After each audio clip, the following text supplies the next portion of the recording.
Edu study मंत्र को subscribe करें, लाइक करें, बेल आइकन ऑन करें, शेयर करें। जय हिंद दोस्तों, एजू स्टडी मंत्र में आपका एक बार फिर से स्वागत है। और आज हम देखने जा रहे हैं एक अन्य महत्वपूर्ण अधिनियम। तो ये भी महिलाओं से जुड़ा हुआ अधिनियम है। तो देखते हैं इस अधिनियम को, ये क्या अधिनियम है। अनैतिक व्यापार निवारण अधिनियम है ये 1956 का, इमोरल ट्रैफिक प्रिवेंशन एक्ट 1956। तो इसमें क्या क्या प्रावधान किया गया है इसको देखते हैं। ये अधिनियम अनैतिक व्यापार निवारण अधिनियम 1956 कहा जाता है। ठीक है, सीधी सी बात है। अधिनियम का विस्तार संपूर्ण भारत पर है। ठीक है, संपूर्ण भारत पर अधिनियम का विस्तार रहेगा। अधिनियम को 30 दिसंबर 1956 को राष्ट्रपति की स्वीकृति मिली और तुरंत इसी तारीख से लागू हो गया। ये अधिनियम जिस तारीख को राष्ट्रपति की मोहर लगी उसी दिन से ये लागू हो गया, यानी कि 30 दिसंबर 1956 से। अधिनियम के अधीन कुछ परिभाषाएं हैं जो कि धारा 2 में दी गई हैं, सेक्शन 2 में। तो क्या क्या परिभाषाएं हैं देख लेते हैं।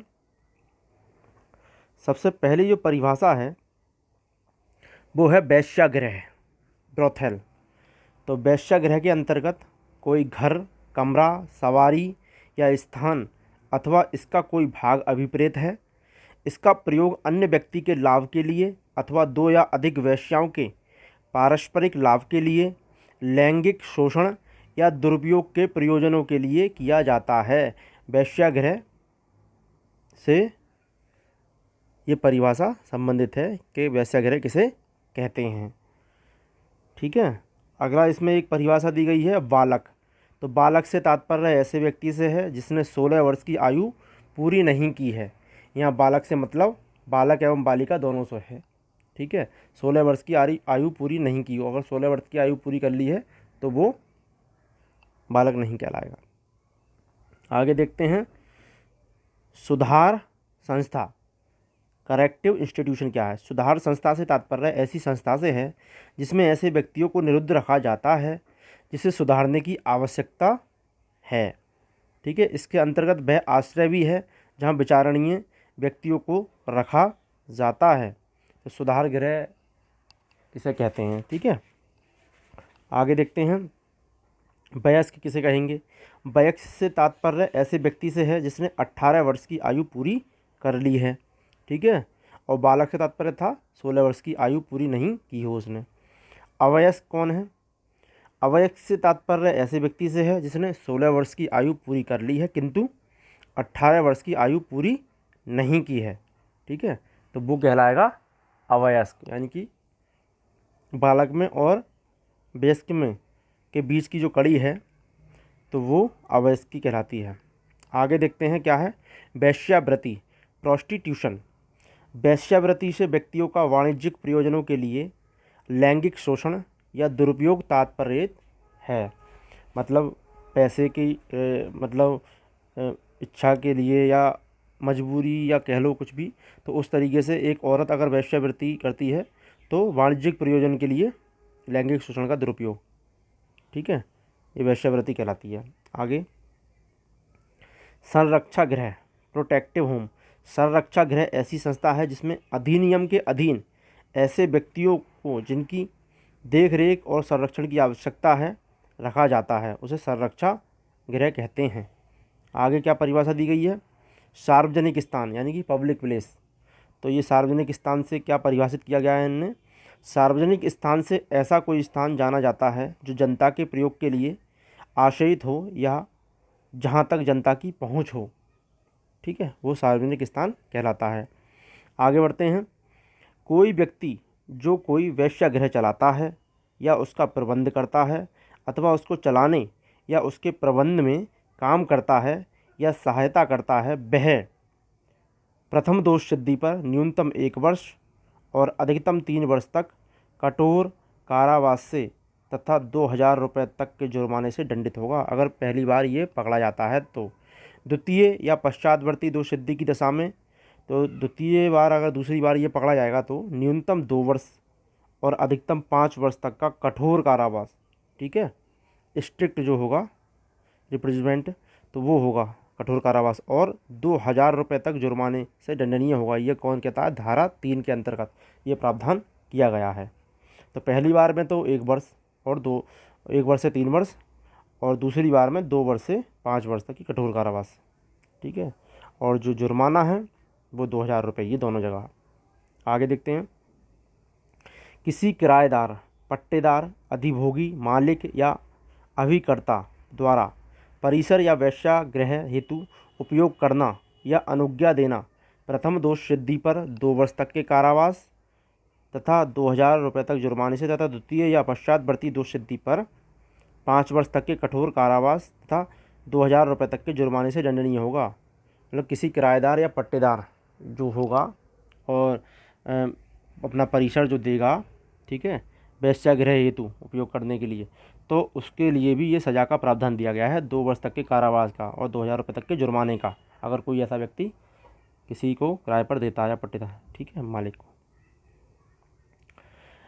आगे क्या है? 18 वर्ष की आयु से अधिक का कोई व्यक्ति जो जानबूझकर किसी अन्य व्यक्ति की वेश्यावृत्ति के उपार्जन पर पूर्णतः या भागता जीवन निर्वाह करेगा, वह मतलब कोई भी व्यक्ति है वो किसी भी औरत से या किसी भी मतलब स्त्री से वेश्यावृत्ति कराता है और उसकी जो उससे जो पैसा मिलता है उस पर मतलब जीविका उपार्जन करता है या जीवन निर्वाह करता है, तो उसके लिए क्या क्या प्रावधान किया गया है? 18 वर्ष से आयु से अधिक का व्यक्ति, तो इसमें क्या है? ऐसे कारावास से जो 2 वर्ष तक का होगा या 1000 रुपये तक के जुर्माने से अथवा दोनों से दंडनीय होगा। ये धारा 4 के अंतर्गत प्रावधान किया गया है, ठीक है। जब इस प्रकार का उपार्जन किसी बालक या अवयस्क वेश्यावृत्ति से संबंधित है, वहाँ वह न्यूनतम 7 वर्ष और अधिकतम 10 वर्ष के कारावास से दंडित होगा। अगर वो किसी भी बालक या अवयस्क से वेश्यावृत्ति करवाता है और उसके पैसों से जीविकोपार्जन करता है, जीवन निर्वाह करता है, तो ऐसी कंडीशन में वो 7 वर्ष न्यूनतम और अधिकतम 10 वर्ष तक के कारावास से दंडित होगा। आगे देखते हैं। 18 वर्ष से अधिक आयु के व्यक्ति के बारे में वेश्यावृत्ति के उपार्जनों पर जानबूझकर निर्वाह करने के रूप में माना जाएगा जब वह निम्नलिखित कोई कार्य करे: किसी वेश्या के साथ निवास करता है या अभ्यासतः उसके संग रहता है। अगर कोई व्यक्ति किसी वेश्या के साथ निवास कर रहा, मतलब रह रहा है उसके घर में या उसके साथ रह रहा है, तो वो जानबूझकर निर्वाह करने के रूप में माना जाएगा, ठीक है। 18 वर्ष से अधिक आयु का व्यक्ति किसी वेश्या की गतिविधियों का ऐसी रीति से नियंत्रण या निर्देशन करता है कि जैसा व्यक्ति उसे वेश्यावृत्ति करने के लिए सहायता दे रहा है या विवश कर रहा है, तो वो भी इसी कंडीशन के अंदर आएगा। अगला इसमें क्या पॉइंट दिया है? किसी वेश्या के दलाल के रूप में कार्य करता है, ठीक है, तो भी वो जानबूझकर जीवन निर्वाह करने के रूप में माना जाएगा। आगे इसमें पॉइंट दिया है, जब कोई व्यक्ति किसी अन्य व्यक्ति को चाहे उसकी सम्मति से या सम्मति के बिना वेश्यावृत्ति के प्रयोजनों के लिए ले जाएगा या ले जाने का प्रयत्न करेगा, वह निम्नलिखित दंड से दंडित होगा। तो कौन कौन से दंड हैं इसको अभी देखते हैं। धारा 5 के अंतर्गत ये प्रावधान किया गया है, सेक्शन 5 के अंतर्गत। मतलब इसमें ये कंडीशन है कि अगर कोई सम्मति यानी कि अपनी सहमति भी दे रहा है, अपनी मर्जी से जाएगा या फिर अपनी मर्जी के बिना भी जाएगा, तब भी दंड का प्रावधान दिया गया है धारा 5 के अंतर्गत। तो क्या क्या प्रावधान दिए गए हैं? न्यूनतम 3 वर्ष और अधिकतम 7 वर्ष का कठोर कारावास और 2000 रुपये तक का जुर्माना भी होगा, ठीक है, जब कोई व्यक्ति किसी अन्य व्यक्ति को लेकर जाएगा, ठीक है, चाहे उसकी सम्मति हो या सम्मति उसका मन हो या ना हो, लेकिन फिर भी सज़ा का प्रावधान दिया गया है धारा 5 के अंतर्गत। न्यूनतम 3 वर्ष और अधिकतम 7 वर्ष का कठोर कारावास और 2000 रुपये तक का जुर्माना, ठीक है। आगे देखते हैं। यदि ये अपराध इच्छा के विरुद्ध हो रहा है तो न्यूनतम 7 वर्ष और अधिकतम 14 वर्ष तक का कारावास, ठीक है। यहाँ पर ये कंडीशन चेंज कर दिया, अगर ये इच्छा के विरुद्ध हो रहा है, ज़बरदस्ती कराया जा रहा है, तो 7 वर्ष न्यूनतम सज़ा होगी उस व्यक्ति के लिए जो करवा रहा है और अधिकतम 14 वर्ष तक की सज़ा होगी। उपरोक्त अपराध में यदि बालक है तो न्यूनतम 7 वर्ष का कठोर कारावास जो बढ़कर आजीवन भी हो सकता है, ठीक है, अगर कोई नाबालिग या बालक है तो। आगे, उपरोक्त अपराध में यदि अवयस्क है तो न्यूनतम 7 वर्ष का कठोर कारावास जो बढ़कर 14 वर्ष तक हो सकता है। अगर बालक की कंडीशन है, मतलब 16 वर्ष से कम आयु का व्यक्ति, तो उस अगर कोई व्यक्ति कराता है उससे ये वेश्यावृत्ति, तो वो जो व्यक्ति ये कराता है वो न्यूनतम 7 वर्ष का कठोर कारावास जो बढ़कर आजीवन हो जाएगा। और अगर अवयस्क की कंडीशन है जो 16 से और 18 वर्ष के बीच की जो आयु होती है अब अवयस्क वाली, तो उसके अंतर्गत अगर कोई अपराध कराता है ये, तो 7 वर्ष का कठोर कारावास जो बढ़कर 14 वर्ष तक का हो सकता है, उसमें आजीवन हो सकता है, इसमें 14 वर्ष तक का। आगे देखते हैं, कोई व्यक्ति जो किसी अन्य व्यक्ति को चाहे उसकी सम्मति से या सम्मति के बिना निम्न कार्य करेगा, किसी वेश्यागृह में निरुद्ध करेगा, किसी परिसर में इस आशय से निरुद्ध करेगा, मतलब उसे पहुंचाएगा या रखेगा कि वह दूसरे के साथ मैथुन करे, जबकि वे दोनों पति पत्नी नहीं हों, तो वे निम्नलिखित दंड से दंडित होंगे। मतलब कोई किसी व्यक्ति को ज़बरदस्ती या बहला फुसला के ले जाएगा और किसी वेश्यागृह में रख देगा ले जाके, या किसी दूसरे व्यक्ति से जिसको वो जानता भी नहीं है उसके साथ संबंध बनाने के लिए उसको क्या कहते हैं, निरुद्ध करेगा, तो ऐसी कंडीशन में क्या सज़ा का प्रावधान किया गया है उसको देख लेते हैं। ये धारा 6 के अंतर्गत प्रावधान किया गया है, सादा या कठिन कारावास, जो कम से कम 7 वर्ष जो बढ़कर आजीवन भी हो सकता है और जुर्माने से भी दंडित किया जाएगा। ठीक है, सादा या कठिन कारावास। वेश्यावृत्ति करने वाला कोई व्यक्ति और वह व्यक्ति जिसके साथ ऐसी वेश्यावृत्ति सार्वजनिक स्थल के समीप की जाएगी, वह 3 मास तक के कारावास से दंडनीय होगा। ये धारा 7 कहती है। सार्वजनिक स्थल के समीप का अर्थ है धार्मिक पूजा स्थल है, शैक्षणिक संस्था है, छात्रावास, अस्पताल, परिचर्या गृह या अन्य कोई ऐसे सार्वजनिक स्थान से जो 200 मीटर की दूरी के अंदर हों। तो वहाँ अगर ऐसी कोई वेश्यावृत्ति का कार्य किया जाता है तो वो 3 मास तक के कारावास से दंडनीय होगा। धारा 7 ये कहती है। आगे देखते हैं, उपर्युक्त अपराध यदि किसी बालक या अवयस्क के साथ हो रहा है तो अपराधी सादा या कठिन कारावास से जो न्यूनतम 7 वर्ष जो बढ़कर 10 वर्ष तक का या आजीवन भी हो सकेगा दंडित किया जाएगा, साथ में जुर्माना भी देय होगा। आगे देखते हैं, किसी सार्वजनिक स्थान का पालक होते हुए वेश्याओं को अपने व्यापार के प्रयोजनों के लिए जानबूझकर ऐसे स्थान का आश्रय लेने देगा, वह प्रथम दोष सिद्धि पर 3 मास तक का कारावास या 200 रुपये तक का जुर्माना या दोनों से दंडित होगा। द्वितीय या पश्चातवर्ती दोष सिद्धि की दशा में 6 मास तक का कारावास और 200 रुपये तक के जुर्माने से दंडित होगा। सार्वजनिक स्थान या परिसर में यदि होटल हो तो ऐसे होटल का कारोबार चलाने के लिए लाइसेंस न्यूनतम 3 मास और अधिकतम 1 वर्ष के लिए निलंबित रहेगा। अगर कोई व्यक्ति किसी होटल में ऐसी हरकत करवाता है या वेश्यावृत्ति का कारोबार चलाता है तो उसका होटल भी का जो लाइसेंस होगा वो निरस्त कर दिया जाएगा, निलंबित कर दिया जाएगा। न्यूनतम कितने समय तक के लिए? 3 माह तक के लिए, और अधिकतम 1 वर्ष तक के लिए उसका निलंबित कर दिया जाएगा। जैसे होटलों में, बड़े बड़े शहरों में ये सब काम होते हैं तो इसमें होटल वालों की भी सहमति होती है इस तरीके से।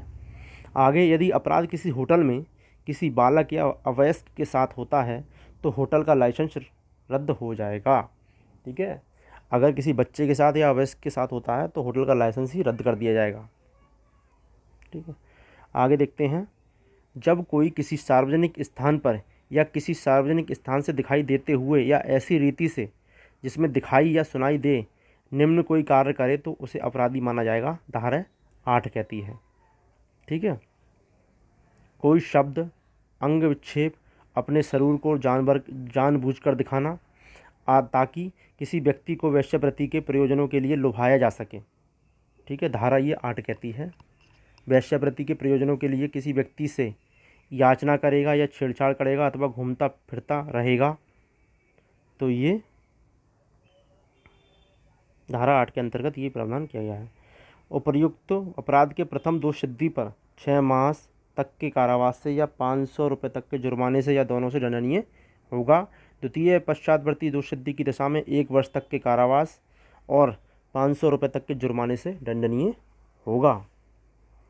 आगे है, यदि अपराध करने वाला व्यक्ति पुरुष है तो कारावास न्यूनतम 7 दिन तथा अधिकतम 3 मास तक का हो सकेगा। आगे देखते हैं, इसमें कोई व्यक्ति जो किसी व्यक्ति को अपनी अभिरक्षा या देख रेख रखते हुए उस व्यक्ति को वेश्यावृत्ति के लिए प्रलोभित किए जाने देगा या उसमें सहायता करेगा, वह सादा या कठिन कारावास से, जो न्यूनतम 7 वर्ष, अधिकतम आजीवन कारावास या 10 वर्ष तक के कारावास और जुर्माने से भी दंडनीय होगा। तो ये धारा 9 के अंतर्गत प्रावधान किया गया है। ठीक है, इसमें क्या है, राज्य सरकार इस अधिनियम के अधीन अपराध के संबंध में कार्रवाई करने के लिए विनिर्दिष्ट क्षेत्र में विशेष पुलिस अधिकारी नियुक्त कर सकेंगे। राज्य सरकार कर सकेगी विशेष पुलिस अधिकारी। तो ये धारा 13 में प्रावधान दिया गया है, सेक्शन 13 में। आगे, विशेष पुलिस अधिकारी पुलिस निरीक्षक की पंक्ति से नीचे का नहीं होगा। ठीक है, जो पुलिस निरीक्षक होता है उससे नीचे की पंक्ति का नहीं होगा। आगे, राज्य सरकार इस काम के लिए सेवानिवृत्त पुलिस या सेना अधिकारी को नियुक्त कर सकती है, परंतु ये पुलिस निरीक्षक या कमीशन अधिकारी से नीचे का नहीं होगा। आगे, किसी क्षेत्र के विशेष पुलिस अधिकारी की सहायता के लिए इतने अधीनस्थ पुलिस अधिकारी दिए जाएंगे जितनी राज्य सरकार उचित समझे। ठीक है, अधीनस्थ अधिकारी में स्त्री पुलिस अधिकारी भी रहेंगी जरूरत पड़ने पर।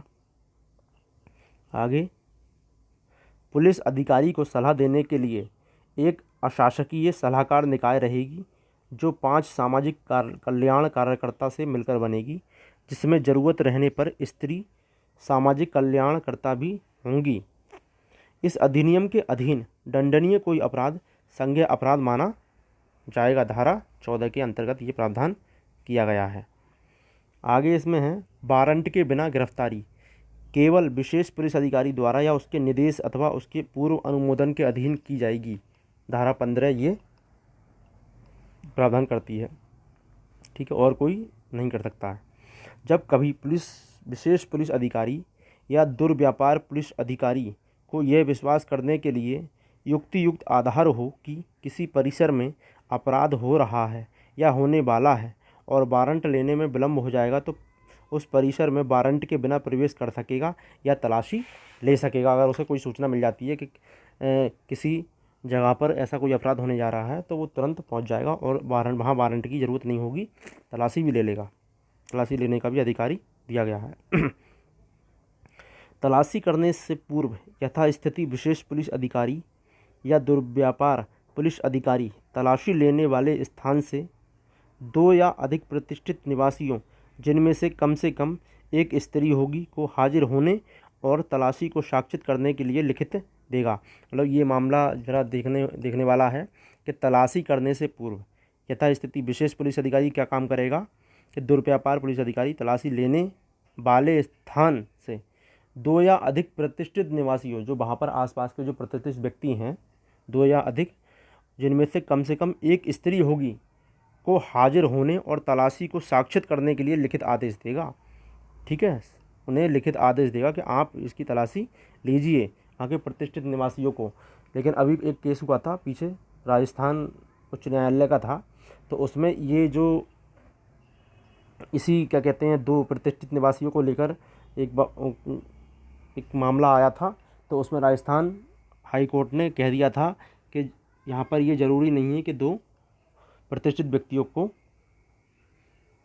बुलाया जाए। ठीक है, आगे है, जब पुलिस से प्राप्त सूचना या प्राधिकृत किसी अन्य व्यक्ति से प्राप्त सूचना के आधार पर मजिस्ट्रेट को ये विश्वास करने का कारण है कि कोई व्यक्ति वेश्यागृह में रह रहा है या वेश्यावृत्ति कर रहा है या करवाई जा रही है, तो मजिस्ट्रेट पुलिस को आदेश देगी कि वह वेश्यागृह में प्रवेश कर उस व्यक्ति को वहाँ से हटाए और मेरे समक्ष पेश करे। तो धारा 16 ये प्रावधान करती है। पुलिस अधिकारी उस व्यक्ति को हटाने के पश्चात तुरंत उसे मजिस्ट्रेट के समक्ष पेश करेगा। ठीक है, ऐसा नहीं है उसे थाने में बंद कर दे या कहीं बंद कर दे, उसे तुरंत मजिस्ट्रेट के समक्ष पेश किया जाएगा। आगे, मजिस्ट्रेट उस व्यक्ति को उसके माता पिता, संरक्षक या पति को सौंपने के पूर्व उसके असलीपन के बारे में भी किसी मान्यता प्राप्त कल्याण संस्था या संगठन द्वारा अन्वेषण कराकर अपना समाधान कर सकेगा। ठीक है, आगे बढ़ते हैं। इसमें और क्या प्रावधान किया गया है। मजिस्ट्रेट को जब पुलिस से या अन्यथा ये सूचना मिल जाती है कि किसी सार्वजनिक स्थान से 200 मीटर की दूरी के अंदर किसी घर, कमरे या स्थान में या उसके किसी भाग में किसी व्यक्ति द्वारा वेश्यागृह चलाया जा रहा है अथवा वेश्याओं द्वारा व्यापार चलाने के लिए प्रयुक्त किया जा रहा है, तब मजिस्ट्रेट ऐसे घर के स्वामी, अभिकर्ता या भाड़ साधक व्यक्ति को सूचना देगा। तो ये धारा 18 कहती है। ठीक है। सूचना प्राप्ति के 7 दिन के अंदर कारण बताने के लिए कहेगा कि क्यों न उसके अनुचित उपयोग के कारण घर को कुर्क कर दिया जाए। ठीक है। सूचना प्राप्ति के 7 दिन के अंदर। आगे बढ़ते हैं। संबंधित व्यक्तियों को सुनने के पश्चात मजिस्ट्रेट को यह समाधान हो जाने पर कि उस घर, कमरे या उसके किसी भाग का प्रयोग वेश्यागृह चलाने के लिए किया जा रहा है, तब मजिस्ट्रेट आदेश पारित करेगा कि आदेश के 7 दिन के अंदर उस घर, कमरे या उसके किसी भाग के अधिभोगी को बेदखल कर दिया जाए। ठीक है। जब मजिस्ट्रेट को ये सूचना मिलती है कि उसकी अधिकारिता की स्थानीय सीमाओं के अंदर किसी स्थान में रहने वाला या प्रायः जाने वाला कोई व्यक्ति वेश्या है, तब मजिस्ट्रेट उस व्यक्ति को सूचना भेजेगा कि वह मेरे समक्ष हाजिर हो। तो ये धारा 20 इसका प्रावधान करती है। सूचना में यह बात लिखी रहेगी कि वह अपने आप हट जाएं, नहीं तो उसे क्यों न पुनः प्रवेश से रोक दिया जाएगा। सुनवाई के बाद दोषी पाने पर उसे 7 दिन में वहाँ से हटने का आदेश देगा। आदेश का अनुपालन न होने पर 200 रुपये जुर्माने से दंडित होगा। अपराध लगातार जारी रहने की दशा में प्रथम दिन के पश्चात प्रत्येक दिन 20 रुपये के अतिरिक्त दंड से दंडित होगा। राज्य सरकार इस अधिनियम के अधीन जितने संरक्षा गृह और सुधार संस्थाएं आवश्यक समझती हैं, स्वविवेकानुसार स्थापित कर सकेंगी। धारा 21 ये प्रावधान करती है। इस अधिनियम के अधीन अपराध का विचारण निम्न दंडाधिकारी करेंगे: महानगर मजिस्ट्रेट या प्रथम वर्ग न्यायिक मजिस्ट्रेट। धारा 22 के तहत ये प्रावधान किया गया है। जब राज्य सरकार को ये समाधान हो जाता है कि किसी जिला या महानगर क्षेत्र में अपराधों के शीघ्र विचारण के प्रयोजन के लिए विशेष न्यायालय की आवश्यकता है, तब राज्य सरकार उच्च न्यायालय के परामर्श करने के पश्चात उस जिला या महानगर क्षेत्र में यथास्थिति प्रथम वर्ग न्यायिक मजिस्ट्रेटों या महानगर मजिस्ट्रेटों के एक या अधिक न्यायालयों की स्थापना कर सकेगी। तो धारा 22 के तहत ये प्रावधान किया गया है। राज्य सरकार को ये शक्ति दी गई है। यदि केंद्रीय सरकार को समाधान हो जाता है कि एक से अधिक राज्यों में किए गए अपराधों के शीघ्र विचारण के लिए विशेष न्यायालय की आवश्यकता है, स्पेशल कोर्ट की, तब वह संबंधित राज्य के उच्च न्यायालय से परामर्श के पश्चात प्रथम वर्ग न्यायिक मजिस्ट्रेटों या महानगर मजिस्ट्रेटों का एक या अधिक न्यायालय स्थापित कर सकेगी। ठीक है। तो ये केंद्र सरकार को शक्ति दी गई है। राज्य सरकार आवश्यक समझे तो संक्षिप्त विचारण करवा सकती है। ठीक है। संक्षिप्त विचारण करवा सकती है राज्य सरकार अगर आवश्यक समझे तो। आगे देखते हैं क्या दिया गया इसमें प्रावधान। संक्षिप्त विचारण में दंड प्रक्रिया संहिता के अनुसार दंड 3 मास तक ही होता है, परंतु इस अधिनियम के अनुसार संक्षिप्त विचारण में दंड 1 वर्ष तक का हो सकता है। ठीक है। इसमें मतलब कम कर दिया। अनैतिक व्यापार निवारण अधिनियम बनाने का उद्देश्य वेश्यावृत्ति को समाप्त करना था। तो ये जो पूरी तरीके से जुड़ा हुआ अधिनियम है, वेश्यावृत्ति को समाप्त करने के ऊपर ये जुड़ा हुआ अधिनियम है। ठीक है। जो हमने अभी देखा है। ठीक है। अनैतिक व्यापार निवारण अधिनियम 1956। तो आज का वीडियो थोड़ा लंबा हो गया है दोस्तों, मुझे लगता है आपको समझ में आया होगा। कुछ लोग सोच रहे होंगे कि ये बिल्कुल एक तरीके से पढ़ दिया है पूरा अधिनियम, लेकिन दोस्तों क्या किया जाए कि इससे रिलेटेड मैंने बहुत सारे डाटा खोजने की कोशिश करी, लेकिन कुछ नहीं मिला, और फिर मुझे ये अधिनियम ही आपको पूरी तरीके से पढ़ाना पड़ा। और एक ही उदाहरण मिला था मुझे, राजस्थान सरकार का जो मैंने उदाहरण दिया था, राजस्थान हाई कोर्ट का, तो वही एक उदाहरण मिला था मुझे। तो दोस्तों मुझे उम्मीद है आपको समझ में आएगा। धन्यवाद।